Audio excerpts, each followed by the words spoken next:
Hello hi നമസ്കാരം, welcome to mister cipher.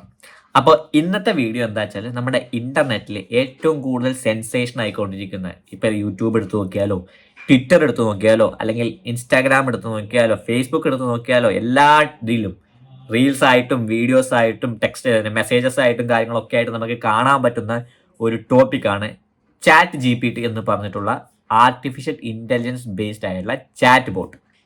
അപ്പോൾ എന്താണ് ഈ ചാറ്റ് GPT? എന്താണ് അതിൻ്റെ ഉപകാരം? എന്താണ് അതിൻ്റെ കൊണ്ടുള്ള ദോഷം? എന്താണ് അതുകൊണ്ടുള്ള വ്യത്യാസം? നമ്മൾ ഇതുവരെ ഉണ്ടായിരുന്നത് ലൈഫിൽ നിന്ന് എന്തൊക്കെ വ്യത്യാസം നമുക്ക് അതുകൊണ്ട് വരുത്താം എന്നീ കാര്യങ്ങളെക്കുറിച്ചാണ് നമ്മളിവിടെ പറയാൻ പോകുന്നത്. ഇത് ഏറ്റവും എളുപ്പമായ രീതിയിൽ എക്സ്പ്ലെയിൻ ചെയ്യാൻ ഞാൻ നോക്കാം പരമാവധി. അപ്പം അതാണ് നമുക്ക് നേരിട്ട് ടോപ്പിക്ക് കിടക്കാം. എന്താണ് ഈ ചാറ്റ് GPT? ചാറ്റ് GPT എന്ന് പറയുന്നത് ഒരു ഓപ്പൺ AI എന്ന് പറഞ്ഞിട്ടുള്ള ഒരു റിസർച്ച് ഓർഗനൈസേഷൻ ഉണ്ടാക്കിയ ഒരു ആർട്ടിഫിഷ്യൽ ഇൻ്റലിജൻസ് ബേസ്ഡ് ആയിട്ടുള്ള ഒരു ബോട്ടാണ്, ചാറ്റ് ബോട്ടാണ്. ഈ ചാറ്റ് ബോട്ട് എന്ന് പറയുന്നത് എന്താണെന്ന് വെച്ചാൽ അതൊരു കമ്പ്യൂട്ടർ ബേസ്ഡ് ആയിട്ടുള്ള ഒരു സിസ്റ്റമാണ്. ഒരു സിസ്റ്റം. ആ സിസ്റ്റത്തിലേക്ക് നമ്മൾ എന്തെങ്കിലുമൊക്കെ നമ്മളെക്കുറിച്ച് നമുക്ക് എന്തെങ്കിലും അറിയാനുണ്ടെങ്കിൽ, എന്തെങ്കിലും ഒരു ഡീറ്റെയിലിനെ കുറിച്ച് നമുക്ക് അറിയണം, അപ്പോൾ ആ ഒരു സംഭവത്തെക്കുറിച്ച് നമ്മൾ അതിലേക്ക് അതിലേക്ക് ആ സിസ്റ്റത്തിലേക്ക് നമ്മൾ കൊടുക്കുകയാണെങ്കിൽ ആ സിസ്റ്റം അതിനെക്കുറിച്ചുള്ള ഒരു വ്യക്തമായ എക്സ്പ്ലെയിൻഡ് ആയിട്ടുള്ള ഒരു ഡീറ്റെയിൽഡ് ആയിട്ടുള്ള ഒരു ഉത്തരം നമുക്ക് തിരിച്ചു നൽകും. അതാണ് ചാറ്റ് ബോട്ട്. അപ്പം നിങ്ങൾ വിചാരിക്കും ചാറ്റ് ബോട്ടും, അപ്പോൾ ഗൂഗിൾ ഒരു ചാറ്റ് ബോട്ട് ആവില്ല? ഗൂഗിൾ സെർച്ചിൽ നമ്മൾ ചെയ്യുന്നത് ഒരു ചാറ്റ് ബോട്ട് അല്ലേ? ഗൂഗിൾ സെർച്ച് എന്ന് പറയുന്ന സംഭവം ഒരു ചാറ്റ് ബോട്ട് അല്ല, പകരം ഒരു സെർച്ച് എഞ്ചിനാണ്. എന്തുകൊണ്ടാണെന്ന് വെച്ചാൽ ഗൂഗിളിൽ നമ്മൾ എന്താ ചെയ്യുന്നത് വെച്ചാൽ ഗൂഗിളിൽ നമുക്ക് ഇഷ്ടപ്പെട്ട നമുക്ക് അറിയേണ്ട ഒരു കാര്യത്തെക്കുറിച്ച് നമ്മൾ സെർച്ച് ചെയ്യുമ്പോൾ അവർ നൽകുന്നത് എന്താ വെച്ചാൽ ആ ഒരു ടോപ്പിക്കിനെ ബേസ്ഡ് ആയിട്ടുള്ള ലിങ്കുകൾ, അല്ലെങ്കിൽ ആ ഒരു ടോപ്പിക്കിനെ ബേസ്ഡ് ആയിട്ടുള്ള വെബ്സൈറ്റുകളുടെ ലിങ്കുകൾ, അതിൻ്റെ വീഡിയോസിൻ്റെ ലിങ്കുകൾ, അങ്ങനത്തെ ലിങ്ക്സിൽ വെബ്സൈറ്റ് ലിങ്ക്സ് ആണ് നമുക്ക് പ്രൊവൈഡ് ചെയ്യുന്നത് ആ ടോപ്പിക്കിനെ ബേസ് ചെയ്തിട്ട്. അല്ലാതെ അത് പക്കയായിട്ടുള്ള എക്സ്പ്ലനേഷൻ നമുക്ക് തരുന്നില്ല. വേറാസ് ചാറ്റ് GPT പോലത്തുള്ള ആർട്ടിഫിഷ്യൽ ഇൻ്റലിജൻസ് ബേസ്ഡ് ആയിട്ടുള്ള ചാറ്റ് ബോട്ടുകളിൽ ഇതേ ഡീറ്റെയിൽസ് നമ്മൾ ചോദിക്കുകയാണെങ്കിൽ അതിനെക്കുറിച്ച് ഈ പറഞ്ഞ നമ്മുടെ ലിങ്കുകളിൽ ആ ലിങ്കുകളായ വെബ്സൈറ്റിൽ നിന്ന് ഉള്ള ഡീറ്റെയിൽസ് മൊത്തം കളക്ട് ചെയ്തിട്ട് അതിൻ്റേതായ ഒരു ചുരുക്കിയ ഒരു ഡിസ്ക്രിപ്റ്റീവ് ആയിട്ടുള്ള ഒരു മെസ്സേജ് നമുക്ക് തിരിച്ചു നൽകും. അതാണ് ഈ ചാറ്റ് GPT എന്ന് പറഞ്ഞ ആ ചാറ്റ് ബോട്ടും സെർച്ച് എഞ്ചിനും തമ്മിലുള്ള വ്യത്യാസം. ഇനി ചാറ്റ് GPT എന്ന് പറയുന്നത് നിങ്ങൾക്ക് ഇതൊന്നും ഭയങ്കര കോംപ്ലിക്കേറ്റഡ് ആയി തോന്നുന്നെങ്കിൽ ചെറുതായിട്ട് ആലോചിച്ചാൽ മതി. മാർവലിന്റെ അയൺമാൻ കാണാത്തവർ ആരും ഉണ്ടാവില്ല. അയൺമാൻ എന്ന് പറഞ്ഞ ക്യാരക്ടർ ഏറ്റവും കൂടുതൽ എന്താ പറയുക ആൾക്കാർ ഓളം ഉണ്ടാക്കിയ ഒരു ക്യാരക്ടറാണെന്ന് പറയാം. അപ്പൊ ആ ക്യാരക്ടറിലെ ഏറ്റവും ഫേമസ് ആയ സംഭവമുണ്ട്, ജാർവിസ് എന്ന് പറഞ്ഞ അയൺമാന് ടോണി സ്റ്റാർക്കിന്റെ എല്ലാ സാമ്രാജ്യവും അല്ലെങ്കിൽ എല്ലാ ഡിവൈസസ് അല്ലെങ്കിൽ എല്ലാ എന്താ പറയുക സ്യൂട്ടുകളും ജാർവിസ് എന്ന് പറഞ്ഞുള്ള ഒരു ആർട്ടിഫിഷ്യൽ ഇൻ്റലിജൻസുമായിട്ട് ടൈപ്പ് ചെയ്തിട്ടാണ്. അതായത് അത് പറയുന്ന കാര്യങ്ങളിലേക്കുള്ള ഇന്റർനെറ്റ് സെർച്ച് ചെയ്ത് അതിനുള്ള റെസ്പോൺസ് കൊടുക്കല്, അങ്ങനത്തെ കാര്യങ്ങളൊക്കെയാണ് ചെയ്യുന്നത്. പക്ഷെ അത് വോയിസ് ബേസ്ഡ് ആണ്. വേറാസ് നമ്മുടെ ഈ ചാറ്റ് GPT എന്ന് പറയുന്നത് ടെക്സ്റ്റ് ബേസ്ഡ് മെസ്സേജുകൾ പോലെ മാത്രമേ നമുക്ക് നൽകാൻ പറ്റൂ. വോയിസ് ആയിട്ടോ വീഡിയോസ് ആയിട്ടോ അങ്ങനത്തെ ലിങ്കുകളായിട്ടോ ഒന്നും തരില്ല. പകരം മെസ്സേജ് പോലെ നമുക്കിപ്പോൾ വാട്സാപ്പിലും യൂട്യൂബ് ഇൻസ്റ്റാഗ്രാമിലൊക്കെ ചാറ്റ് ചെയ്യണ പോലെ മെസ്സേജ് ആയിട്ട് നമുക്ക് തിരിച്ച് റിപ്ലൈ തരും എന്ന് മാത്രമേ ഉള്ളൂ. രണ്ടാമത്തെ ഒരു എക്സാമ്പിൾ എന്ന് പറയാൻ പറ്റുക, അതായത് ഇത് കുറച്ചും കൂടി സിമ്പിൾ ആയിപ്പിക്കാൻ ചിലവർക്ക് ഈ ടോണി സ്റ്റാർക്ക് അറിയില്ല, ചിലവർക്ക് ഈ ജാർവിസ് എന്ന് അറിയില്ല. അപ്പൊ അവർക്ക് വേണ്ടിയിട്ടുള്ള ഒരു എക്സ്പ്ലനേഷൻ എങ്ങനെയാണെന്ന് വെച്ചാൽ അലാവുദ്ദീനും അത്ഭുത വിളക്കും എല്ലാവരും കേട്ടിട്ടുള്ള ഒരു കഥയാണ്. അതിലെ അത്ഭുത വിളക്കിനായിട്ട് നമുക്ക് ചാറ്റ് GPTനെ കാണാം, അലാവുദ്ദീനായിട്ട് നമ്മൾ മനുഷ്യന്മാരെ കാണാം. ഈ അലാവുദ്ദീൻ അത്ഭുത വിളക്കിന് എന്താ വെച്ചാൽ അത്ഭുത വിളക്കിന് നമ്മൾ ഒന്ന് ഒഴിഞ്ഞു കഴിഞ്ഞാൽ ജിന്ന് പുറത്തേക്ക് വരും. ആ ജിന്നാണ് ചാറ്റ് GPT. അലാവുദ്ദീൻ്റെ അത്ഭുത വിളക്ക് എന്താണ്? Open AI. അപ്പോൾ ആ ജിന്നാണ് ചാറ്റ് GPT. ആ ജിന്നിനോട് നമ്മൾ എന്ത് ചോദിച്ചാലും അത് നമുക്ക് ചെയ്തു തരും. പക്ഷെ ഇവിടെ അതിനൊരു ലിമിറ്റേഷൻ ഉണ്ട്. ആ ലിമിറ്റേഷനാണ് അത് മെസ്സേജ് മാത്രമായിട്ടേ നമുക്ക് അയച്ചു തരുള്ളൂ, അല്ലാതെ അത് നമുക്ക് നടത്തി തരുമൊന്നും ചെയ്യില്ല. അതുപോലെ അപ്പം അതാണ് ചാറ്റ് GPT ചെയ്യുന്നത്. അതായത് ജിന്നിന്റെ പ്രവൃത്തിയാണ് ചെയ്യുന്നത്, പക്ഷെ മെസ്സേജ് ആയിട്ട് നമുക്ക് റിപ്ലൈ ആയിട്ട് മാത്രമേ തരുന്നുള്ളൂ. അല്ലാതെ ഒരു വീട് വേണമെന്ന് പറഞ്ഞാൽ വീട് വെച്ച് തരുന്നില്ല. പകരം വീട് ഉണ്ടാക്കാൻ എന്തൊക്കെ ഉപയോഗിക്കും, എന്തൊക്കെ അവർ ആസ് എ കൺസ്ട്രക്ടർ ഉപയോഗിക്കണം എന്ന കാര്യങ്ങളെ കുറിച്ചുള്ള ഒരു ഡീറ്റെയിൽഡ് ആയിട്ടുള്ള എക്സ്പ്ലനേഷൻ അവർ അയച്ചു തരും. അത്രയേ ഉള്ളൂ ചാറ്റ് GPT എന്താണെന്നുള്ളതിന്.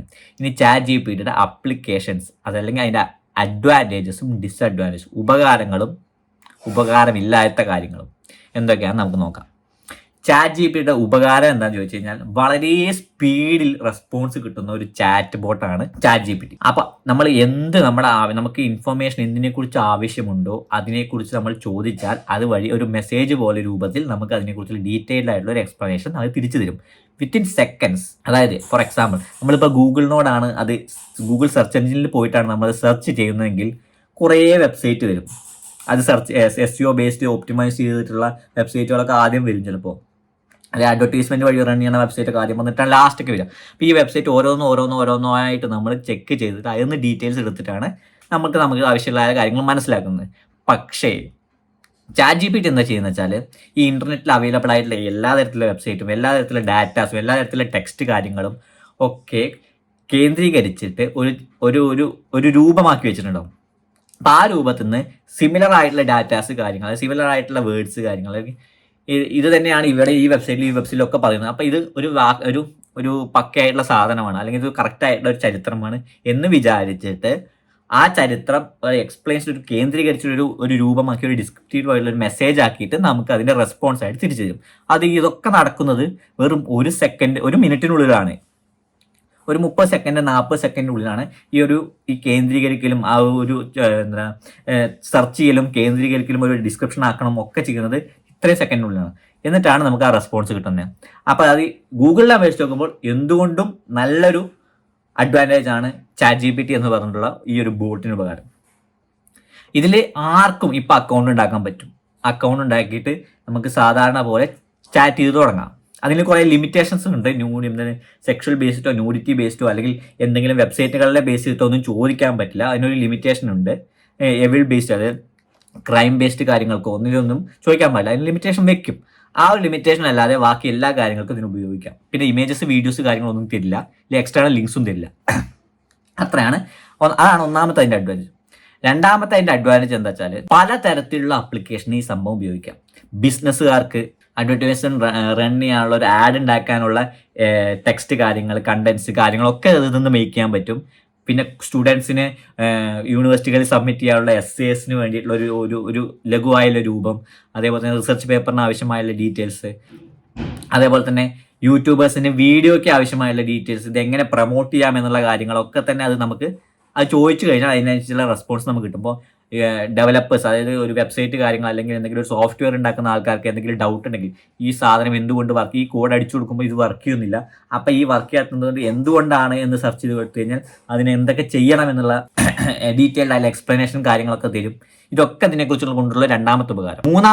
മൂന്നാമത്തെ ഏറ്റവും വലിയ ഇതിൻ്റെ ഉപകാരം എന്താ വെച്ചാൽ ഇത് ഇപ്പോഴും സ്റ്റാർട്ടിങ് ഫേസ് ആണ്. അതായത് പഠിച്ചുകൊണ്ടിരിക്കുന്ന ഫേസിലാണ് ഇപ്പോഴും. അതുവഴി എന്താ ഉണ്ടാവുക വെച്ചാൽ നമ്മളിപ്പോൾ അടിച്ചു കൊടുക്കും, നമ്മൾ ചോദിക്കുന്നത് കാര്യങ്ങളൊക്കെ തന്നെ ഇത് സ്റ്റോർ ചെയ്യുന്നുണ്ട്. ഇപ്പം നമ്മൾ എന്തൊക്കെ ഡീറ്റെയിൽ ചോദിക്കുന്നോ അതിനനുസരിച്ചിട്ട് അത് സ്റ്റോർ ചെയ്യുന്നുണ്ട്. ആ സ്റ്റോർ ചെയ്യുന്ന ഡാറ്റയിൽ അത് സൂക്ഷിച്ച് വെച്ചിട്ട് അതായത് ഇപ്പോൾ നമ്മൾ സ്റ്റോർ ചെയ്യുമ്പോൾ നമുക്ക് പക്കയായിട്ടാണ്. നമ്മൾ ചോദ്യം ചോദിച്ചു, അതിനൊരു ഉത്തരം നൽകി, അത് നമുക്ക് പറ്റിയില്ല, ഇതല്ല, ഇതിനല്ലാതെ ഞാൻ ഉദ്ദേശിച്ച ഉത്തരം എന്ന തരത്തിൽ നമ്മൾ ഇത് തിരിച്ച് ടൈപ്പ് ചെയ്തിട്ട് വേറൊരു ഉത്തരം നൽകി. അപ്പോൾ അതാണ് നമ്മൾ ഉദ്ദേശിച്ച ഉത്തരം എന്ന് പറയുമ്പോൾ ഈ ഒരു ചോദ്യം ചോദിച്ചു കഴിഞ്ഞാൽ ഈ ഒരു ഉത്തരമാണ് കൊടുക്കേണ്ടത് എന്ന തരത്തിലൊരു രൂപം അവർക്ക് മനസ്സിലുണ്ടായി. ആ ഒരു ബോട്ടിന് ഏകദേശം മനസ്സിലായി. അതായത് കോൺസ്റ്റന്റ് ആയിട്ട് നമ്മളുടെ ആയിട്ട് ചാറ്റിംഗ് വഴി അവർ ലേൺ ചെയ്തുകൊണ്ട് അതുവഴി ഈ AI കുറച്ചും കൂടി ഓരോ ദിവസം കൂടുന്തോറും ഇമ്പ്രൂവ് ആയിക്കൊണ്ടിരിക്കുന്നുണ്ട്. അത് വലിയൊരു ഉപകാരമാണ്. ഇനി ഇതിന്റെ ഡിസഡ്വാൻറ്റേജസ് എന്തൊക്കെയാണെന്ന് പറഞ്ഞുതരാം. ഡിസഡ്വാൻറ്റേജസ് എന്ന് പറഞ്ഞാൽ ലാംഗ്വേജ് ഒരു പ്രശ്നമാണ്. സംഭവം ശരിയാണ്. ഇപ്പം അത്യാവശ്യം ചില ലാംഗ്വേജസ് ഒക്കെ അതിൽ സപ്പോർട്ടഡ് ആണ്. ഇംഗ്ലീഷാണ് മെയിന്. പിന്നെ നമ്മുടെ മലയാളം അതിൽ സപ്പോർട്ട് ചെയ്യുന്നു. മലയാളത്തിൽ നമുക്കതിൽ ടൈപ്പ് ചെയ്ത് തരും. പക്ഷേ നമ്മൾ പറയുന്നത് ടൈപ്പ് ചെയ്യുന്ന തരത്തിലുള്ള മലയാളമല്ല അതിൽ ഉപയോഗിച്ചിരിക്കുന്നത്. അതിൽ കുറച്ചും കൂടി ഒരു പക്കയല്ല. അതന്നെ പറഞ്ഞത്. അത് നിങ്ങൾ ജസ്റ്റ് ടെസ്റ്റ് ചെയ്ത് നോക്കിയാൽ മനസ്സിലാവും. അത് ചെയ്ത് അയച്ചു തരുന്ന മലയാളം നമുക്ക് മനസ്സിലാവാത്ത തരത്തിലൊരു മലയാളമാണ്. അത് മംഗ്ലീഷാക്കി എന്തൊക്കെ ടൈപ്പാക്കി മാറ്റിയ ഒരു മലയാളത്തിലാണ് അതിൻ്റെ റിപ്ലൈ. അതായത് ലാംഗ്വേജ് പക്കയായിട്ടത് സെറ്റായിട്ടില്ല. ലാംഗ്വേജ് കാര്യങ്ങൾ സെറ്റായിട്ടില്ല. അതൊരു ഡിസഡ്വാൻറ്റേജ് ആണ്. കാരണം ഇംഗ്ലീഷിൽ മാത്രം ഡിപ്പെൻഡ് ചെയ്തുള്ളവർക്ക് മാത്രമേ അത് കുറച്ചും കൂടി ഒരു ഇമ്പോർട്ടൻസ് അതിൽ കിട്ടുള്ളൂ. രണ്ടാമത്തത്, ഇപ്പോൾ പുതിയതായിട്ടൊരു നമ്മുടെ ബിൽ ഗേറ്റ്സ് കാര്യങ്ങളൊക്കെ ഇതിലേക്ക് ഇൻവെസ്റ്റ്മെന്റ് ചെയ്തിട്ടുണ്ട്. അതായത് ഒരു ഷെയർ പരമാവധി ഷെയർ അതിൻ്റെ വാങ്ങിയിട്ടുണ്ട്. അപ്പോൾ ഇതുവഴി ഉണ്ടാവുക വെച്ചാൽ നമുക്കറിയാവുന്ന ഡാറ്റയുടെ ലിമിറ്റേഷൻസ് അവർ വെച്ചിട്ടുണ്ടാവും. അതേപോലെ തന്നെ അവർക്ക് ആ ഇൻപുട്ട് അതിൽ ചാറ്റ് ബോട്ടിൽ കൊടുക്കുന്ന ഇൻപുട്ട് ഡാറ്റേൻ്റെ പ്രശ്നങ്ങൾ, അതായത് ഇപ്പോൾ ഫോർ എക്സാമ്പിൾ നമ്മളിപ്പോൾ ഗൂഗിളിലെ വിക്കിപീഡിയ പോയിട്ട് മിസ്റ്റർ സൈഫർ ഇന്ത്യയിലെ ഏറ്റവും ബെസ്റ്റ് യൂട്യൂബ് ചാനലാണ് എന്ന് അല്ല, ഇതുവരെ ആയിട്ടില്ല. എന്നാലും നമ്മളത് കൊടുത്തിട്ടുണ്ടെങ്കിൽ, ഡാറ്റ ഇൻപുട്ട് ചെയ്ത് കൊടുത്തിട്ടുണ്ടെങ്കിൽ, നമ്മൾ ഇന്ത്യയിലെ ബെസ്റ്റ് യൂട്യൂബ് ചാനൽ അടിച്ചു കൊടുത്തു കഴിഞ്ഞാൽ മിസ്റ്റർ സൈഫറിന് വരും. ആദ്യം വരെ മിസ്റ്റർ സൈഫർ.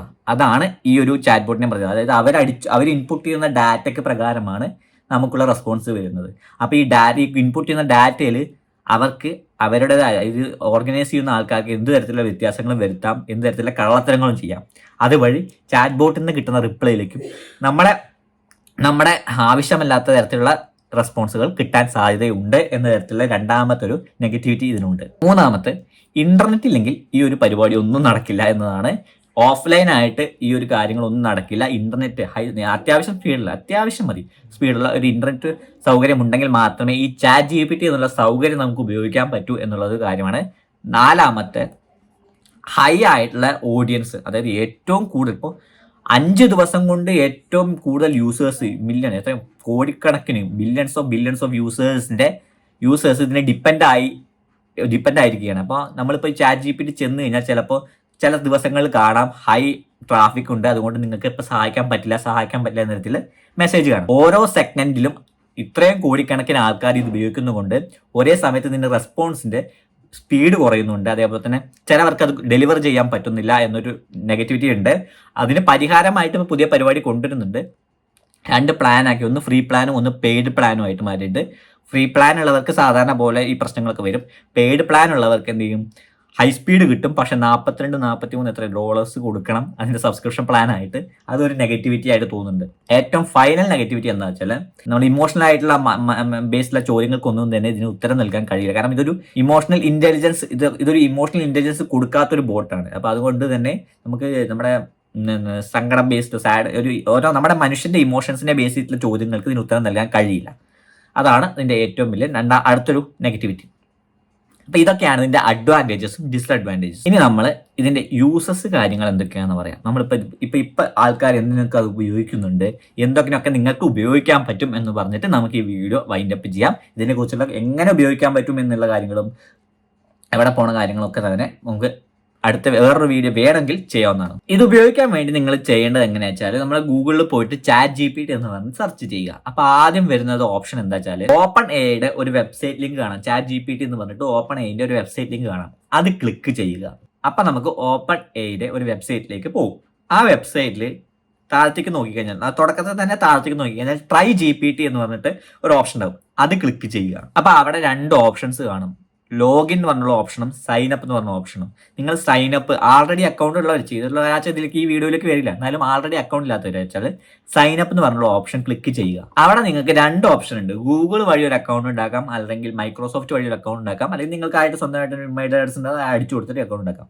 നിങ്ങൾ സ്വന്തമായിട്ട് ഇമെയിൽ അഡ്രസ്സ് കാര്യങ്ങൾ അടിച്ചു കൊടുക്കുക, പാസ്വേഡ് കൊടുക്കുക, എന്നിട്ട് ഒരു അക്കൗണ്ട് ഉണ്ടാക്കുക. അപ്പൊ നിങ്ങൾക്കൊരു പേജ് വരും. ആ പേജിൽ കണക്ഷൻ സെക്യൂർ ചെയ്യുന്നു, കാര്യങ്ങൾ ഇങ്ങനെ കുറെ ഓപ്ഷൻസ് തന്നിട്ട് ലാസ്റ്റ് ഒരു ചാറ്റ് GPT എന്ന് പറഞ്ഞുള്ള ഒരു വിൻഡോ കാണാം. ആ വിൻഡോയിലാണ് നമ്മുടെ കാര്യങ്ങൾ സെർച്ച് ചെയ്യാനുള്ള ഒരു വിൻഡോ എത്തിയത്.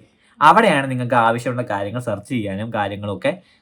ആ ഒരു ഫ്രണ്ട് ഭാഗത്ത് നിന്ന് നമുക്ക് എങ്ങനെയൊക്കെ സെർച്ച് ചെയ്യാമെന്ന തരത്തിലുള്ള ഒരു എക്സാമ്പിൾ ആയിട്ട് രൂപത്തിൽ ഒന്ന് കൊടുത്തിട്ടുണ്ടാവും. അതേപോലെ ഇതിന്റെ കേപ്പബിലിറ്റീസ് എന്തൊക്കെയാണ്, ഇതിനെ കൊണ്ട് കഴിയാവുന്ന എന്തൊക്കെയാണ് എന്ന തരത്തിലുള്ള ഒരു എക്സാമ്പിൾ രൂപത്തിലൊരു കാര്യങ്ങൾ കൊടുത്തിട്ടുണ്ടാവും. അതേപോലെ ഇതിൽ എന്തൊക്കെ ചോദിക്കാൻ പറ്റില്ല, എന്തൊക്കെ ചോദിച്ചാൽ അതിന് ഉത്തരം കിട്ടില്ല എന്ന തരത്തിലുള്ള ലിമിറ്റേഷൻ എന്ന രൂപത്തിലും കാണിച്ചിട്ടുണ്ടാവും. അതിന് താഴത്തൊരു ചാറ്റ് ചെയ്യാനുള്ള ഒരു ഓപ്ഷൻ ഉണ്ടാവും. ആ ചാറ്റ് ചെയ്യാനുള്ള ഓപ്ഷനിൽ നിങ്ങൾ ചാറ്റ് ചെയ്ത് തുടങ്ങുമ്പോൾ സൈഡിലായിട്ട് ഒരു ത്രെഡ് ക്രിയേറ്റ് ചെയ്യും. ആ ത്രെഡ് നമുക്ക് എപ്പോൾ വേണമെങ്കിലും നമ്മൾ ലോഗൗട്ട് അടിച്ചിട്ട് പിന്നെയും പോയിട്ട് പിന്നെ 2-3 ദിവസം കഴിഞ്ഞിട്ടൊക്കെ വന്ന് ലോഗിൻ ചെയ്താലും ആ ത്രെഡ് അവിടെ കിടക്കും. ആ ത്രെഡിൽ നിന്ന് നമുക്ക് വേണമെങ്കിൽ തുടങ്ങാം, ആ ത്രെഡ് സേവ് ചെയ്യാം, ആ ത്രെഡ് നമുക്ക് എന്തെങ്കിലും ഫ്യൂച്ചർ പർപ്പസിന് ഉപയോഗിക്കാം, അങ്ങനെ കാര്യങ്ങളൊക്കെ പറ്റും. അപ്പൊ ഇങ്ങനെയാണ് ചാറ്റ് GPT നമുക്ക് ലോഗിൻ ചെയ്യുകയും ഉപയോഗിക്കുകയും ചെയ്യുന്നത്. ഇനി എന്തിനൊക്കെ ഉപയോഗിക്കാം, പലതരത്തിൽ ഉപയോഗിക്കാൻ പറ്റും. ഇപ്പം നിങ്ങളൊരു സോഷ്യൽ മീഡിയ എക്സ്പേർട്ട് ആണെങ്കിൽ, അല്ലെങ്കിൽ നിങ്ങളിപ്പോൾ ഒരു അഡ്വർടൈസ്മെന്റ് കാര്യങ്ങളൊക്കെ റണ്ണ് ചെയ്യുന്നുണ്ടെങ്കിൽ, ഒരു ആഡ് റണ്ണ് ചെയ്യുക എങ്ങനെയാണ്, അതിൽ എന്തൊക്കെ കൊടുക്കാം, കണ്ടന്റ്, അതിലേക്ക് നമ്മൾ ഒപ്റ്റിമൈസ്ഡ് ആയിട്ടുള്ള കണ്ടന്റ്സ് എന്തൊക്കെ കൊടുക്കാം എന്ന തരത്തിൽ നമുക്ക് അതിൽ സെർച്ച് ചെയ്ത് കൊടുക്കാം. അതിന് വേണ്ടിയിട്ടുള്ള ടെക്സ്റ്റ് കാര്യങ്ങൾ അതിന് ജനറേറ്റ്, ആ ടോപ്പിക് നമ്മൾ അടിച്ചു കൊടുത്ത് ഒരു ടെക്സ്റ്റ് ജനറേറ്റ് ചെയ്യാൻ പറഞ്ഞു കഴിഞ്ഞാൽ ഇത്ര വേർഡ്സിന് ഇത്ര ടെക്സ്റ്റ് കാര്യങ്ങളൊക്കെ ജനറേറ്റ് ചെയ്ത് തരും. രണ്ടാമത്തെ സ്റ്റുഡൻസിന് എങ്ങനെ ഇത് ഉപകാരമാണെന്ന് വെച്ചാൽ, നിങ്ങൾക്ക് പ്രൊജക്റ്റുകൾ വരാം, നിങ്ങൾക്ക് സെമിനാറുകൾ വരാം, അതേപോലെ തന്നെ റിസർച്ച് പേപ്പേഴ്സ് കാര്യങ്ങൾ അങ്ങനത്തെ കാര്യങ്ങളൊക്കെ വരുമ്പോൾ ആ ഒരു ടോപ്പിക്കിനെ ബേസ് ചെയ്തിട്ട് ഒരു റിസർച്ച് പേപ്പറിന് നിങ്ങൾക്ക് ഇത്ര വേർഡ്സിന് ഒരു എസ് ഉണ്ടാക്കണം, അല്ലെങ്കിൽ അങ്ങനെ ഒരു ഇതുണ്ടാക്കണം എന്ന് പറഞ്ഞാൽ അത് അടിച്ചു കൊടുത്തിന് അത് സ്വന്തമായിട്ട് ഒരു എസ് ഉപയോഗിക്കും. പക്ഷെ അത് തന്നെ കോപ്പി ചെയ്ത് പേസ്റ്റ് ചെയ്തിട്ട് ഉപയോഗിക്കരുത്.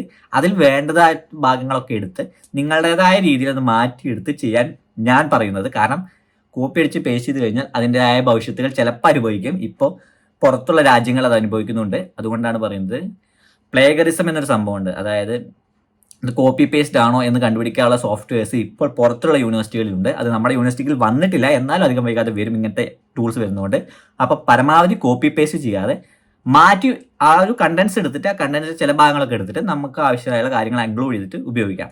നമ്മളിപ്പോൾ ഒരു ഡെവലപ്പർ ആണെങ്കിൽ, അല്ലെങ്കിൽ ഒരു വെബ്സൈറ്റ് ചെയ്യുന്ന ആൾക്കാരാണെങ്കിൽ, സോഫ്റ്റ്വെയർ ചെയ്യുന്ന ആൾക്കാരാണെങ്കിൽ ഹെൽപ്പിന് വേണ്ടിയിട്ട്, അല്ലെങ്കിൽ ഏതെങ്കിലുമൊക്കെ സോഫ്റ്റ്വെയർ ഉപയോഗിക്കുന്ന ആൾക്കാർ വെച്ചാൽ അത് എങ്ങനെയൊക്കെ ഉപയോഗിക്കാം, എവിടെയെങ്കിലുമൊക്കെ എറർ വരികയാണെങ്കിൽ, എന്തെങ്കിലും ചെയ്യുന്നതിനിടയ്ക്ക് തെറ്റ് പറ്റുകയാണെങ്കിൽ ഇത് എങ്ങനെയൊക്കെ എഡിറ്റ് ചെയ്യാൻ പറ്റും, ഇത് എന്താണ് ഈ തെറ്റ് വരുന്നത്, ഇത് എന്തൊക്കെ ചെയ്താൽ മാറ്റാൻ പറ്റും എന്ന തരത്തിൽ നമുക്ക് ചോദിച്ച് മനസ്സിലാക്കാനുള്ള ഒരു ട്യൂട്ടറായിട്ട് ഉപയോഗിക്കുക. അതിനെ ഒരു ട്യൂട്ടോറിയൽ പോലെ ഉപയോഗിക്കാൻ പറ്റും ഈ ഒരു ചാറ്റ് ബോട്ടിനെ. അടുത്തത് ഒരു യൂട്യൂബറിനെ എങ്ങനെ ഉപയോഗിക്കാമെന്ന് വെച്ചാൽ, യൂട്യൂബറിന് നമുക്ക് കണ്ടന്റ് ഒന്നും കിട്ടില്ല. അപ്പോൾ ടെക് ബേസ്ഡ് ആയിട്ട് എന്തൊക്കെ കണ്ടന്റ് ചെയ്യാൻ പറ്റും, എന്തൊക്കെ കാര്യങ്ങൾ ചെയ്യാൻ പറ്റും എന്ന് സെർച്ച് ചെയ്ത് നോക്കാം.